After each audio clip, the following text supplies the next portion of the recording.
Okay, so welcome to the School of Geography and Planning Master's Degree Open Day. This should last about an hour. I'm going to talk for about 35 minutes about the degree programs in the school. We have a variety of a number of course directors here who will also talk to you. And then there'll be plenty of opportunity at the end for questions and answers. So I'll crack on.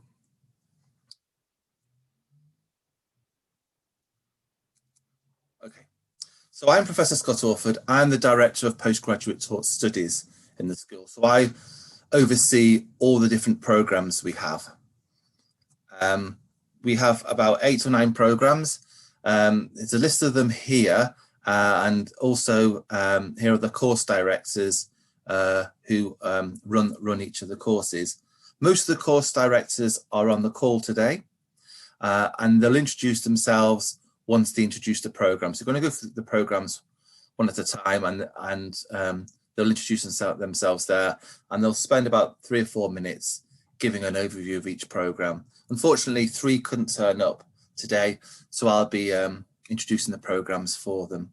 But as you can see, there's a wide variety of planning programs in the school. So this is where we're based. I don't know if you've been to Cardiff. Some of you will be undergraduates already here. Some of you may have been undergraduates, have left and coming back. But if you've not been to Cardiff, we're very lucky to be located in the Glamorgan building, which is the old county council offices, right in the centre of Cathays Park precincts. So it's a brilliant location. It's a beautiful building. We're very lucky to be in there. We share it with social sciences. We're opposite Cathays Park, so it's a great location. We've not actually been in there very much this year because of the pandemic, but hopefully, fingers crossed, from October onwards this year, we'll be able to do a lot more face-to-face teaching. So you'll be going into the building a lot, hopefully, in the next 12 months.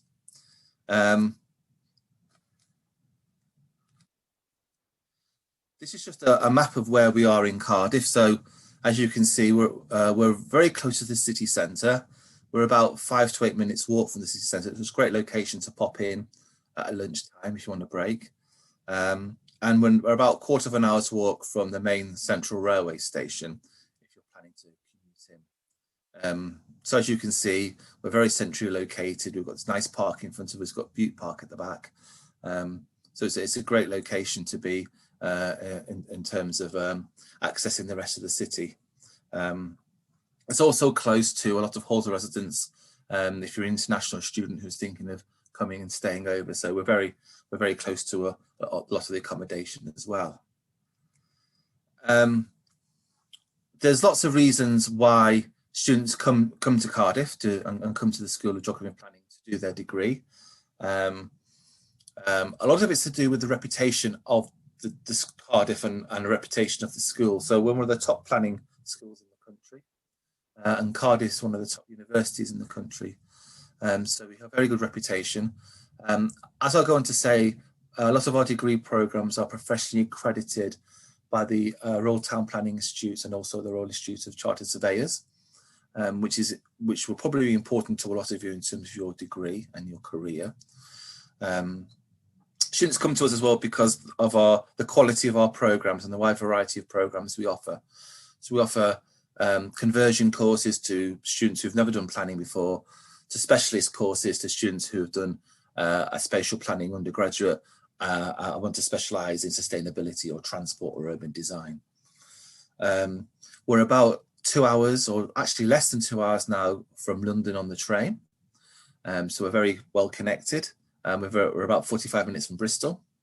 So a lot of students come here because they're living in South Wales or the southwest of England, and it's easy to commute. It's a great place to live. Cardiff is still relatively cheap in terms of its rents, and it's a great city to live in. It's very diverse, being a capital city. So lots of reasons to come to our program, to come to Cardiff to study on our degree programs. In terms of career paths, Naturally, a lot of it is planning and policy orientated. So a lot of our alumni go into local and regional government and national government, whether it's Westminster, the Welsh Assembly, or up into Scotland or Northern Ireland. A lot of our students go into private sector consultancies, transport planning consultancies, for instance, or work in the voluntary sector or the private sector. So a lot of our students go directly into the planning and policy sectors, and we do have a very good reputation of producing very good graduates. And a lot of our students actually get jobs in the summer before they actually finish their dissertation. So that's how sought after our graduates are. In terms of accreditation, a number of our degrees are either fully accredited or partially accredited. Our main accreditor is the Town Planning Institute, or the RTPI. We have 2 masters which are fully accredited. What that means is that you don't need to have any planning education in your undergraduate, and if you like, it's like a conversion. So if you do either of those 2 masters, you have all your competencies at the end of it. You do all your education within those 1-year masters. And we also have 5 partially accredited specialist masters. So you need to have done an undergraduate in spatial planning, and this is your route through to a specialism and to get RTPI accreditation, and there's 5 of those. We're also accredited by RICS, the Royal Institute of Chartered Surveyors, on 5 of our degree programs, and our transport degree is also accredited by the Chartered Institute of Highways and Transport as a transport planning professional route. And again, we'll talk about these when we talk about the different programs. We have 2 non-accredited routes, which are related to aspects of planning and policy. For students who aren't necessarily interested in going into planning as a career, but are interested in working in the sector. And in terms of applicants, it's a minimum of a 2 honours degree in an appropriate subject or equivalent professional experience. Course Finder will have the more detailed information about what you need to apply.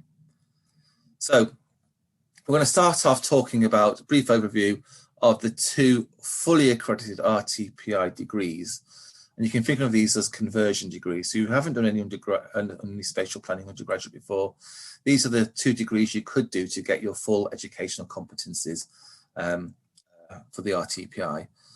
So we're going to start with, and then we're going to go on to the 5 specialist ones we do for those students who've already done some RTPI accredited degree, undergraduate degree.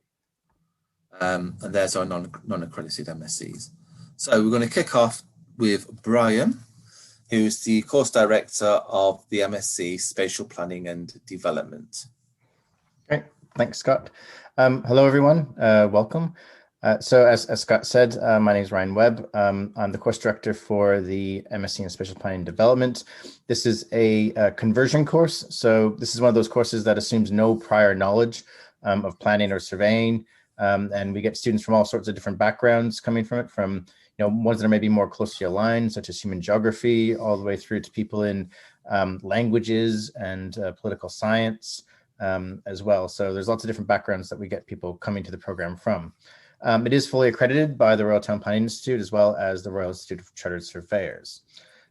So the program itself essentially is focused on developing the skills necessary to become a professional planner or a surveyor, including sort of contemporary discussions of planning as a practice, critical thinking skills, professional ethics, negotiation, presentation, problem-solving skills, all the things that you need to sort of help meet the demands that might be placed on you as a professional planner or surveyor. The degree touches on all aspects of planning, as well as the planning development aspects of surveying, focuses on real estate, housing, design, sustainability, law, social equity, research skills, transportation, all at different levels, from neighborhood all the way down to, all the way up to the national level. So it's quite a broad-based sort of program. And the aim essentially is to offer an experience that's sort of relatable to the real world through the different types of activities and teaching that we do. So we try to ensure that our assessments align to things that are being asked of you in professional practice. So a lot of the assessments are around reports, presentations, briefs, in the field sort of research. And the assessments themselves are often used by graduates to help them create a portfolio of work that they can actually go and show an employer at the end of the day when they're going for jobs. In the program, we talk about the tensions also that exist within society, the political dimensions of planning and development. There's been a lot in the news lately about the politics of planning, the assumptions that exist about planning and development, and the ways that sort of different groups input into and are affected by planning and development decisions as well. So essentially the goal is to develop you as an independent professional planner or surveyor who's able to sort of consider and justify the decisions and that you're going to be asked to make in that role, whether that's in local government or as a private sector consultant or whatever sector you go into. The degree is mainly focused on the UK and Europe as well. But we've had graduates from all sorts of different places as well. And they're always engaged in a whole range of different sectors. So public sector, local authorities, central government, private sector, consultancies and house builders, all the way up to other types of large corporations like supermarkets and retail chains, or housing associations and charities. And a lot of times within the programs that you see in front of you, the modules, we try to draw on a wide range of speakers from practice who also come in and provide their on the ground expertise as well. And the program, as you can see there, it's essentially composed of 4 core modules and then also your dissertation. And then you also have 2 optional modules that you can take. So you have site planning, design and development, which essentially is where you're developing your design, policy and field research sort of skills, looking at an individual sort of site to take through to planning approval, things like live project, where you work in groups to explore a real world sort of planning problem that you identify and research through sort of a group dissertation, essentially. Planning and real estate, which essentially deals with more of the development side of planning with a particular focus on the housing sector rather than more so on the commercial. And then critical planning practice and research, which essentially explores all those bigger sort of fundamental sort of issues of planning, introduces you to the concept of what planning is, what it does, how it functions, law, the practice of planning, and things like your core research skills. Then you can choose two options on things like sustainability, urban regeneration, infrastructure. And then obviously you also have your dissertation that you have to take. And then the program itself is offered as both full-time, 1 year, or there is also a part-time 2-year route that's designed for people who are currently working and on day release. So it allows you to do your part-time program basically on 1 day per year. And get it sorted that way. So that's it. Okay. Thanks, Brian. So that's SPD. We're going on to international planning and development. Now, Alison can't be with us today, so I'm going to give a brief overview. So this is a full-time degree, so it runs for 1 year. Again, like Spatial Planning and Development, it's fully accredited by the Royal Town Planning Institute and the Royal Institute of Chartered Surveyors. So it has all the competencies, it teaches all the competencies you need to become a fellow of the RTPI. It's similar in its sort of goals that to the previous degree, except this degree has much more of an international focus and a focus on the global south. So it's really aimed at students who want to work in those fields. You can still work in the UK as a planner in the UK, but the degree set up to actually look beyond the UK in more detail and look at development issues beyond Europe and beyond. So it gives you a discipline in urban planning and development studies. It takes a global comparative approach at the major challenges facing cities today, particularly global cities, with an emphasis on working in government, academia, NGOs, and the private sector. There's a lot of work, research and teaching looking at cities and places in Africa, and China and South America. And we do have a large international cohort of students on this degree. In terms of the course outline, it's very similar to the previous one, where you've got 4 core modules in the dissertation and 2 options. In the core modules, you undertake a module in planning city futures, and then development and urbanization processes. You do a module in spatial place and international planning practice, and then you do a module in research methods, which helps you set you up for the dissertation, which you will do over the summer. And then you'll have 2 options, which are similar to the previous program, covers a whole range of areas you can specialize in, such as housing, environment, or transport. So it does allow you to slightly specialize within this 1-year degree. Okay, I'll move on to the next one, which is the MSc in Urban Regional Development and OLEG.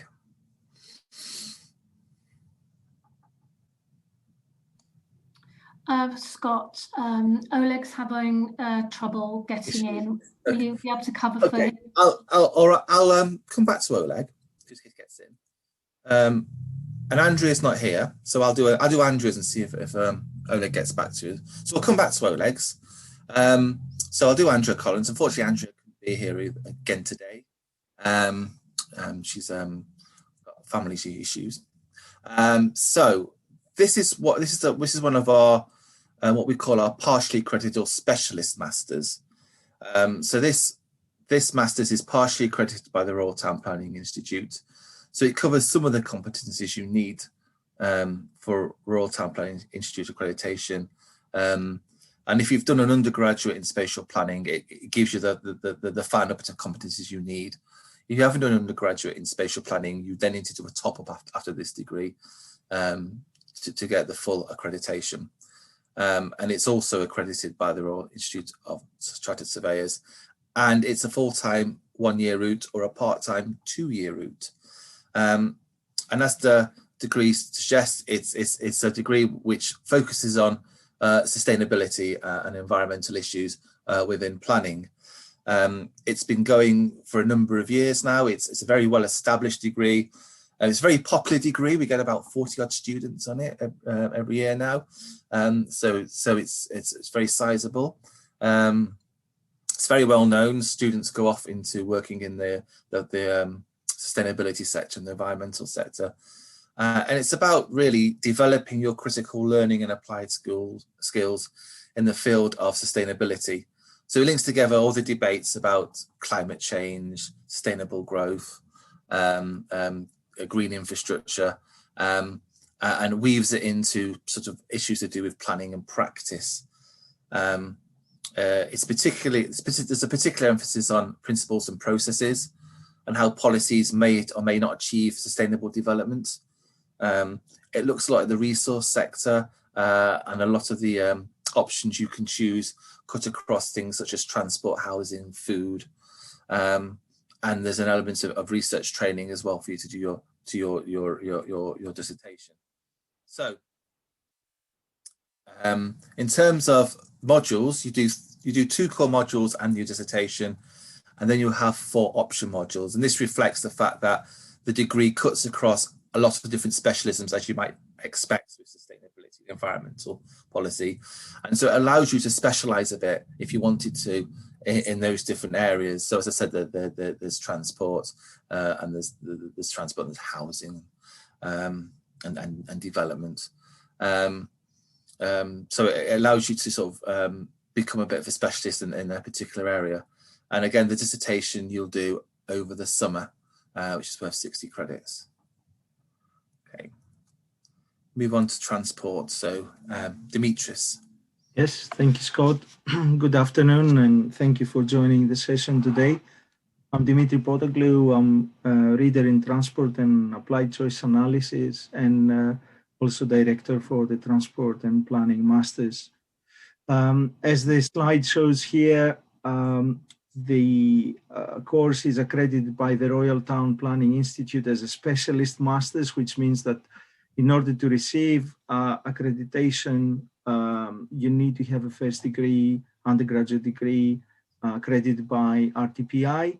We are also accredited by the Charter Institute for Highways and Transportation, leaning on to Transport Planning Professional Accreditation, which is an equivalent of a chartered engineer, but for transport and planning.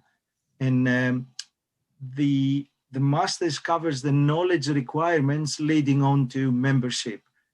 So basically, you're allowed to skip a few steps along the process.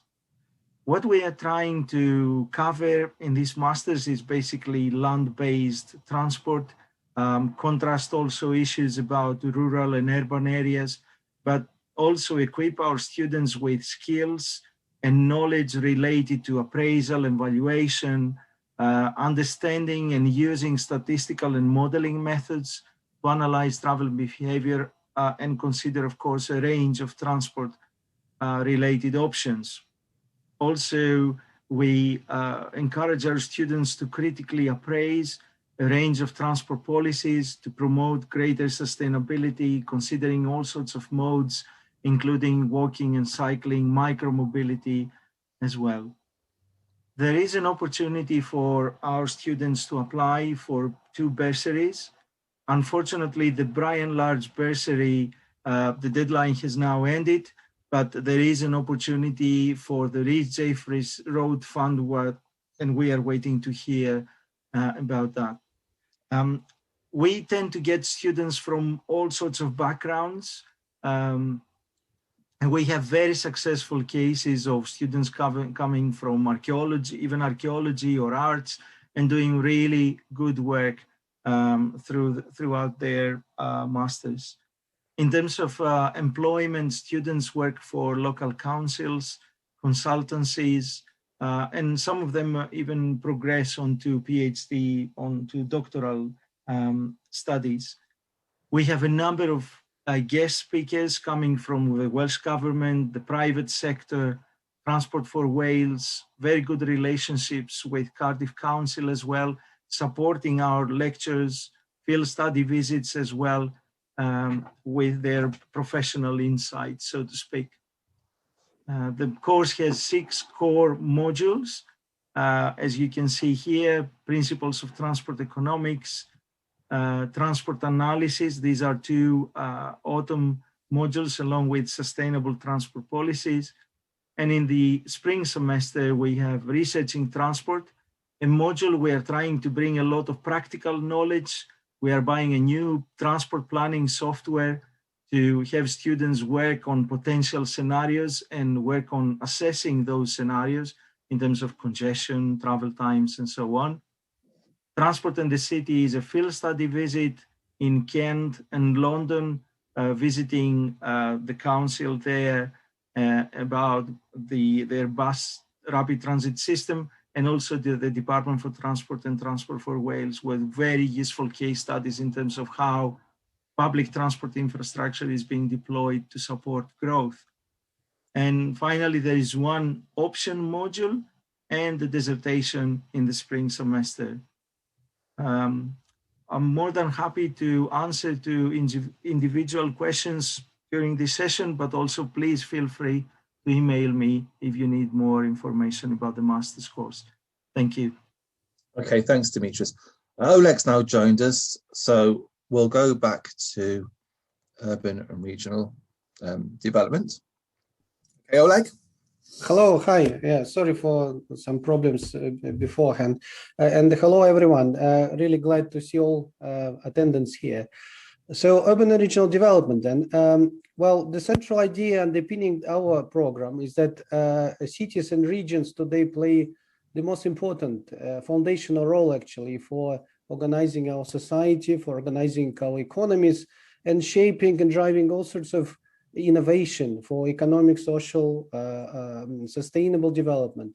And so the course aims to equip yourself as future leaders in different professional roles with the knowledge to understand how we can understand that urban and regional dynamics and steer towards a more sustainable, more prosperous, more just futures. So the course provides you with the most kind of holistic, the most comprehensive understanding of how cities and regions develop, what factors explain why some cities and regions are more advanced than the others, more competitive. and what we can do about making sure that all cities, regions perform well, what policies, innovations exist today for cities and regions to realize the potential and become more livable, more sustainable, more prosperous. The course also shows how cities and regions actually are important and matter for achieving for addressing contemporary challenges such as climate change, or achieving contemporary commitments such as Paris Agreement or United Nations Sustainable Development Goals.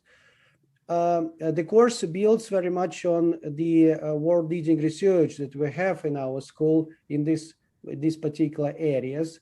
And we also work with a variety of communities, professional communities and government and businesses and planning communities who contribute with their guest lectures, guest seminars to this course, bringing their practical insights, practical visions.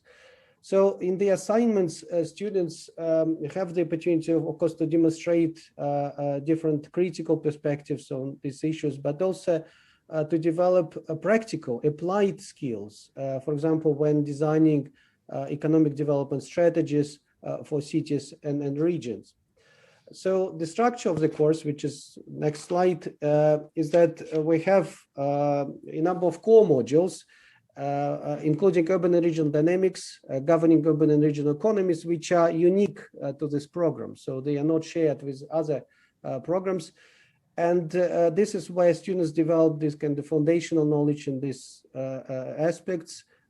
These are taught by leading authorities in these fields. And then an urban and regional development in practice is a module where we bridge a theoretical and practical knowledge. Apart from this, we also have 4 optional modules. So depending whether students want to develop awareness and knowledge in, for example, sustainable planning, or, for example, renewable energy and planning, or maybe hardcore real estate discipline, they have this option. I should say that the knowledge and skills which you develop in this program can be applied in a variety of professional roles, and we have graduates working in planning field, in real estate, in government, in consultancies, think tanks, and so on. So if you have any questions, please do feel free to email me, and I'll be very happy to respond to any queries. Thank you very much. Okay, thanks, Oleg. If you've got any questions now, you can put them in the chat or the Q&A box. So you don't have to wait to the end. You can put them in now. So let's move on to the MA in Urban Design. So Hassan. Great, thanks, Scott.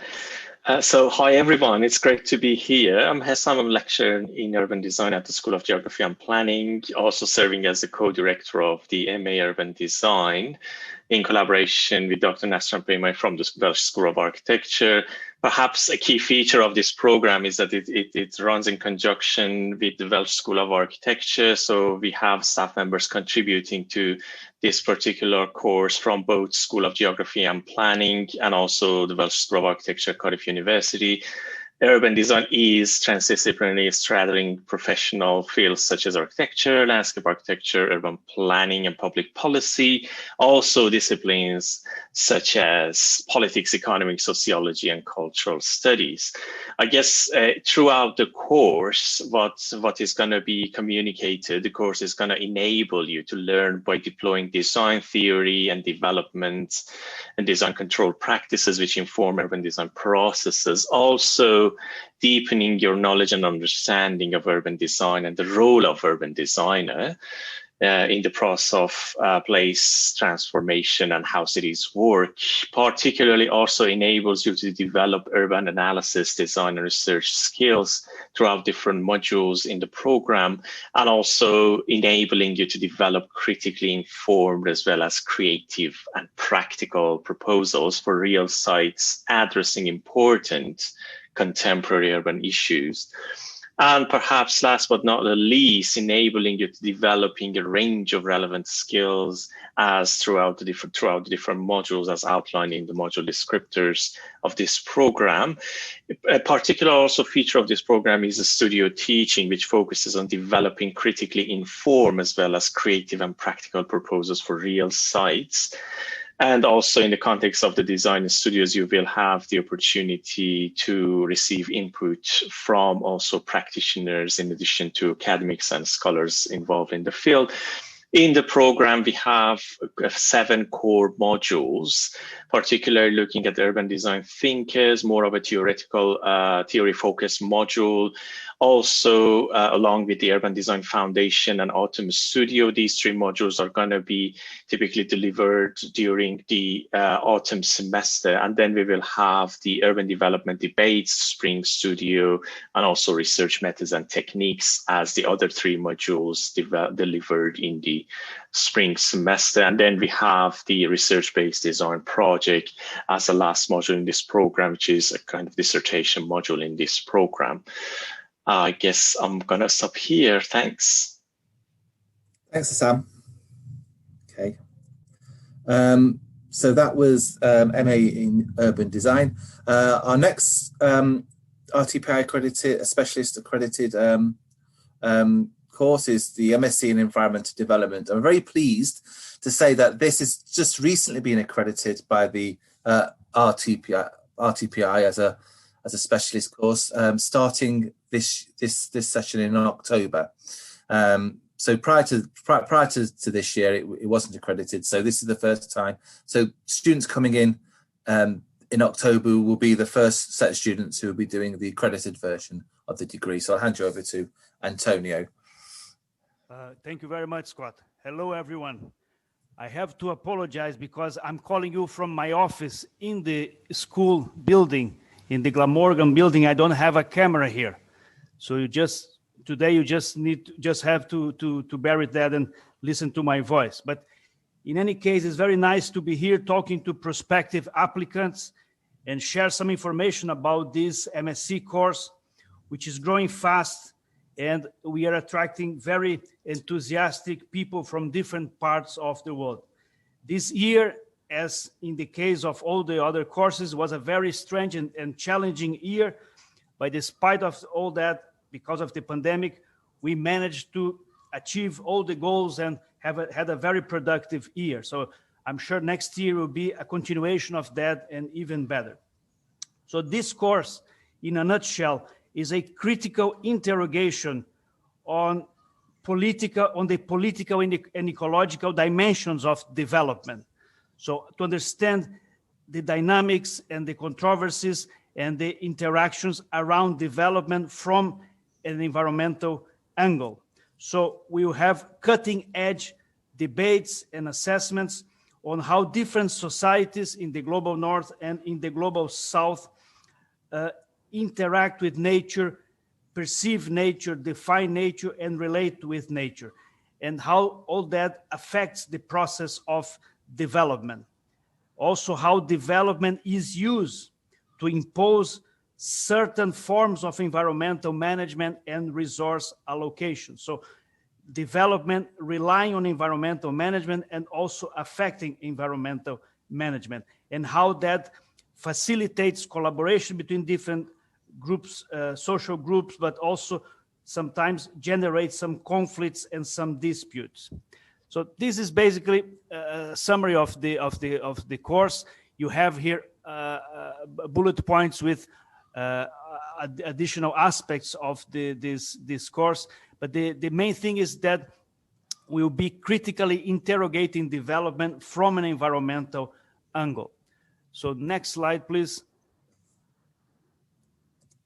And this is the structure of the course. We have optional courses and mandatory core courses, modules. And for next year, we have a little amendment because of the accreditation. We have another mandatory course on climate change.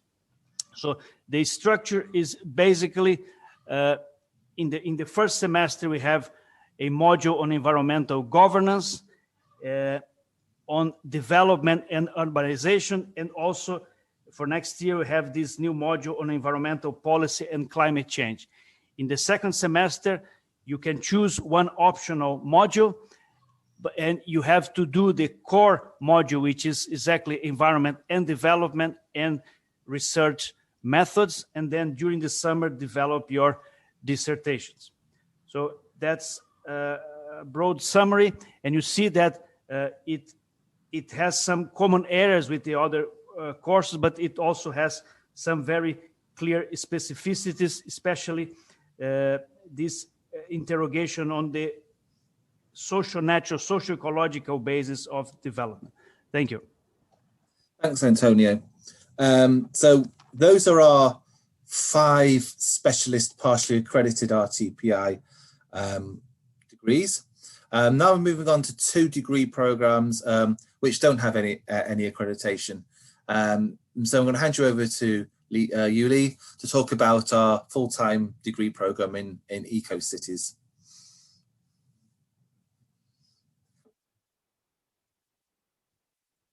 Yuli?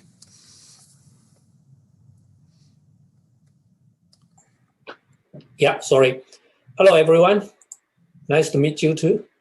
And give you some background about these programs. And we all know what the challenge of the world is about the carbon emission and also the climate change. And Eco Cities proposed as a solution to deal with or to mitigate the carbon emission, also adapt to the climate change. But we also realize that when we try to adopt to mitigate the carbon emission, also adapt to the climate change, we need to have some finance or resources to support us. That means that we have to develop economy while to protect our environment or to adapt to the climate change. The existing development approach or planning approach seems have some kind of innovative idea and also some new innovative approach to deal with all these issues. And that is the reason that we have this program, to have a so-called MSC Eco City.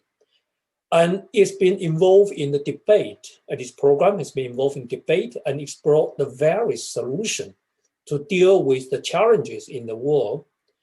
And for these courses, we try to provide students some not only the theoretical ideas or policies, but also some real experience in the practice in the real world. And for this program, there are different background because it's very complicated for our world to deal with the challenges. So we would like to have more multiple disciplines. And for this program, we have some students comes from planning, geography, architecture, engineering, and even ecology. So it's various different disciplines that they can come to involve in the research and also try to find a solution and also discuss with different peoples, try to find the best practice in our real world. And the main issue of this course is that, and because about the adaptation to the climate change and also the mitigation to the carbon emission while to promote economic development, it's become one of the challenges in the world, and it attracted not only the policy, but also some consulting companies. So this program has been popular for many students in last years. And good news is that most of students, when they complete the programs, they all find their beloved jobs, they find the job that they're satisfied and have been made great progress in their development, in their career development. Okay, can we come to the next slide, please? Yeah, there are 4 core modules and 1 required modules. And the 4 more core modules, including the debate of eco-city research methods, governance of eco-city, and life project. I have to emphasize of life project for eco-city development.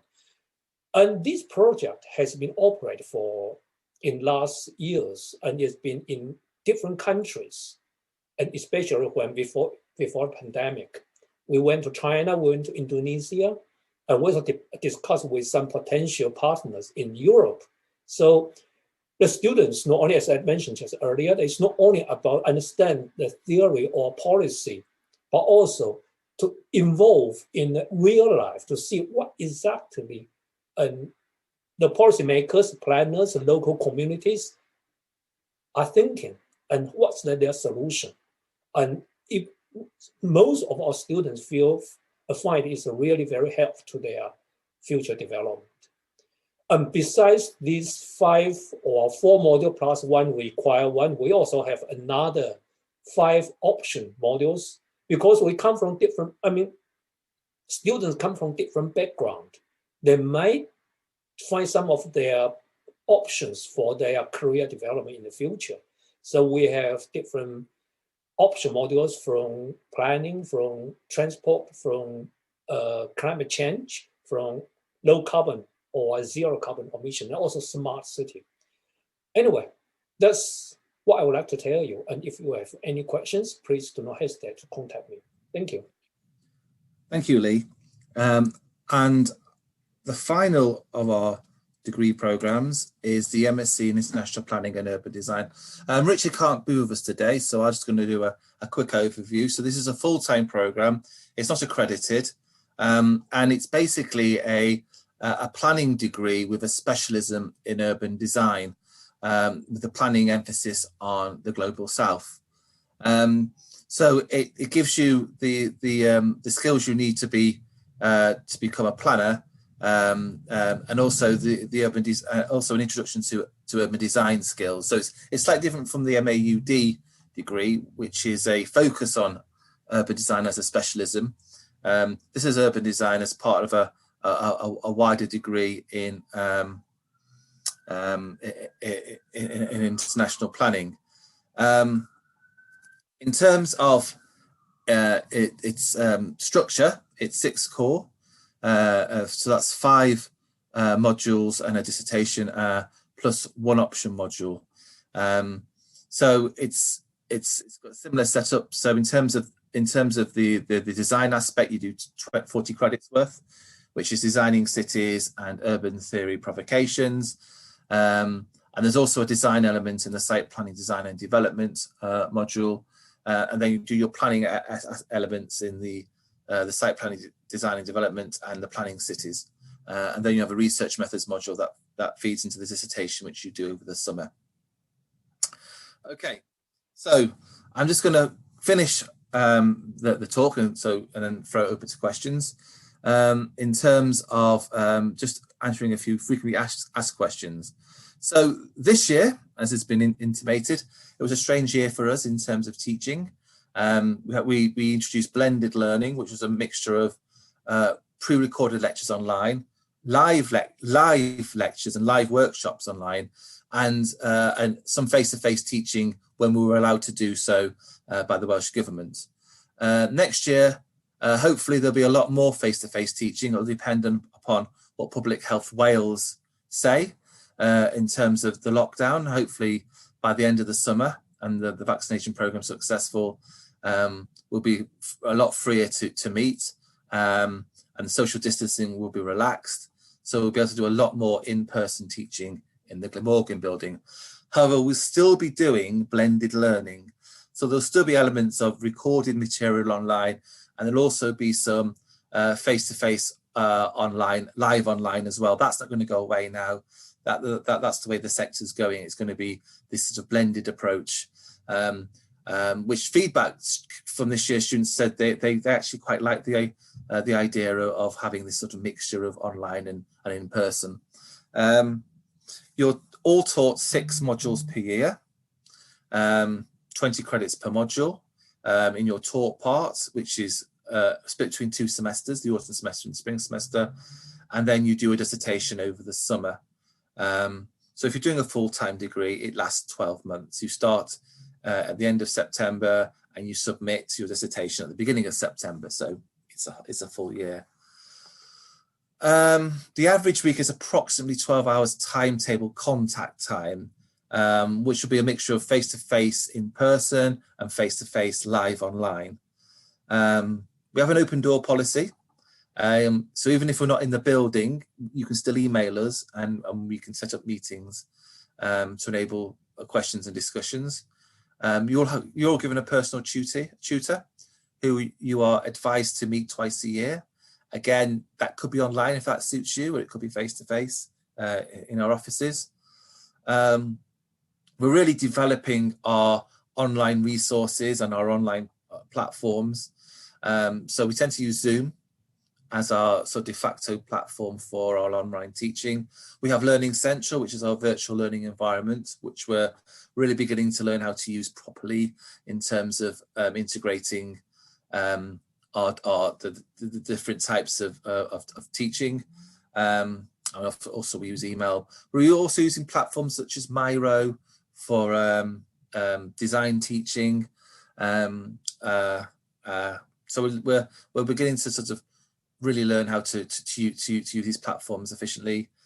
We have set readings for seminars and debates, and further readings for assessment. So you're expected to spend 3 to 4 hours reading per lecture, so that there is a lot of reading around the contact time. And in terms of the dissertation, you start thinking about it really in the autumn semester, but you don't really have to decide on a topic till about Easter, at which point you're assigned a supervisor, and then you start really in May/June after you've finished all your other work, and you work for the summer. And if you're a full-time student, you'll hand in September, and if you're a part-time student, you'll hand in December, and you do it in year 2 if you're part-time. Okay.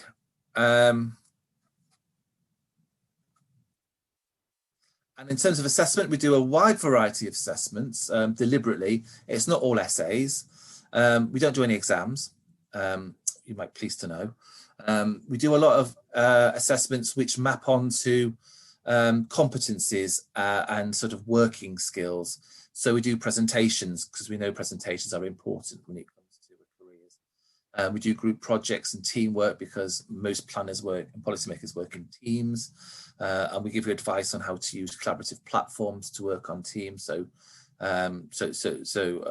we sort of set up as a sort of a skill-based assessment. Report writing as well, because if you're going into planning, you won't be writing essays, you'll be writing reports and policy briefs. Some of your degree programs will have a variety of studio work. There's other types of coursework as well. There's the ability to create statistical output, GIS, logbooks, reflective logs, and of course there's a dissertation. So we try to vary our assessment. So it's not just writing lots of essays, it is trying to do sort of things you'll be doing in practice. In terms of fees, all this is on Course Finder, but this is how it looks like this year. So all our programs, apart from Urban Design, are the same fees for home international students. Urban Design is slightly more expensive because of the studio element. There's a large studio element in it, which takes more contact time, so it's slightly more expensive. And in terms of scholarships, there's go on the website. The university has a number of scholarships. There's a Master in Excellence scholarships, which is aimed at postgraduate students, and there's 2 submission dates. The first submission date's gone. The second submission date's, I think it's in June or July.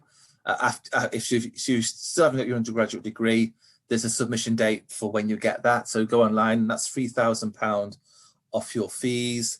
And then there's other scholarships as well. So just look online for what those are, including Welsh Government scholarships.